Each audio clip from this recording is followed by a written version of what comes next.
Hi friends, காலையில் செஞ்ச இட்லி மீதமாயிடுச்சா? கவலையே வேணாம். இனிமேல் நம்ம சூப்பராக வெஜிடபிள் கொத்து இட்லி செய்யலாம். லெஃப்ட் ஓவர் இட்லிஸ் வச்சு செய்கிறதுக்கு என்னென்ன பொருட்கள் தேவைன்னு பார்த்தீங்கன்னா, காலையில் செஞ்ச இட்லி மீதம் இருந்தது. அதில் ஒரு 4 இட்லி எடுத்து வச்சுருக்கேன். ஒரே ஒரு குட்டி தக்காளி எடுத்து அதை கட் பண்ணி வச்சுக்கோங்க. ஒரு கேரட் எடுத்து கட் பண்ணி வச்சுருக்கேன். குடமிளகா, பீன்ஸ் அந்த மாதிரி என்ன வெஜிடபிள்ஸ் வேணாலும் சேர்த்துக்கலாம். ஒரு 4 சின்ன வெங்காயம் எடுத்து அதையும் கட் பண்ணி வச்சுருக்கேன். கார்னிஷ் பண்ணுறதுக்கு கொஞ்சம் கொத்தமல்லி தழை, 1/2 டேபிள் ஸ்பூன் மஞ்சத்தூள், தாளிக்கிறதுக்கு நல்லெண்ணெய், கடுகு, உளுந்தம்பருப்பு, 1 ஸ்பூன் அளவு சில்லி ஃப்ளேக்ஸ், இல்லைனா நார்மல் மிளகாய் வத்தல் கூட யூஸ் பண்ணி நீங்கள் தாளிக்கலாம். 1/2 டேபிள் ஸ்பூன் ஜீரகத்தூள், 1 டேபிள் ஸ்பூன் இட்லி பொடி. வாங்க எப்படி செய்கிறதுன்னு பார்க்கலாம். நான் இன்றைக்கி வெஜிடபிள் கொத்து இட்லி செய்கிறதுக்கு ஒரு பேன் சூடு பண்ணிக்கிறேன். பேன் சூடு பண்ணிவிட்டு அதில் ஒரு 2 டேபிள் ஸ்பூன் அளவு நல்லெண்ணெய் விட்டுக்கோங்க. சூடாகட்டும்.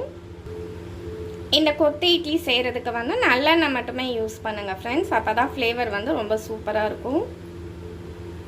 இப்போது எண்ணெய் சூடாயிடுச்சு. நம்ம எடுத்து வச்சுருந்த கடுகு உளுந்தம் பருப்பை உள்ளே சேர்த்துக்கலாம். இப்போது கடுகு உளுந்தம் பருப்பு எல்லாமே பொரிஞ்சு வந்திருக்கு. இப்போது நம்ம 1/2 டேபிள் ஸ்பூன் அளவு சில்லி ஃப்ளேக்ஸ் உள்ளே சேர்த்துக்கலாம். இல்லைனா 2 மிளகாய் வத்தல் கூட நீங்கள் சேர்த்துக்கோங்க.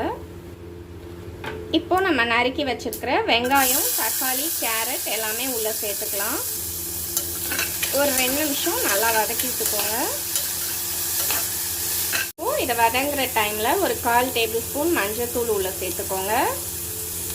ஒரு 1/4 டேபிள் ஸ்பூன் ஜீரகத்தூள் உள்ளே சேர்த்துக்கோங்க. நெக்ஸ்ட்டு இதுக்கு தேவையான அளவு சால்ட் ஒரு 1/4 டேபிள் ஸ்பூன் சேர்த்துக்கலாம். இப்போது நம்ம சேர்த்தது எல்லாத்தையும் நல்லா கலந்து விட்டுக்கோங்க.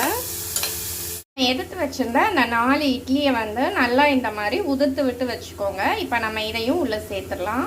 நம்ம உதிர்த்தி வச்சுருந்த இட்லி எல்லாத்தையும் உள்ளே சேர்த்தாச்சு. இப்போது இதில் 1 டேபிள் ஸ்பூன் அளவுக்கு இட்லி பொடி சேர்த்துக்கோங்க. சேர்த்துட்டு இப்போ எல்லாத்தையுமே சேர்த்து நல்லா கலந்து விடுங்க. மசாலா எல்லாமே இட்லியோட சேர்ற மாதிரி நல்லா கலந்து விட்டுக்கோங்க. இப்போது மேலே லைட்டாக மல்லித்தலை இருந்தால் போட்டு கார்னிஷ் பண்ணிக்கோங்க. இப்போது நம்மளோட வெஜிடபிள் கொத்து இட்லி சூப்பராக ரெடி ஆகிடுச்சு. ஃப்ளேவரே ரொம்ப சூப்பராக இருக்குது. கண்டிப்பாக இந்த மாதிரி லெஃப்ட் ஓவர் இட்லிஸ் வச்சு இந்த ரெசிபி ட்ரை பண்ணி பாருங்கள். குழந்தைங்க எல்லாருமே விரும்பி சாப்பிடுவாங்க. நமக்கு இட்லியும் வேஸ்ட் ஆகாது.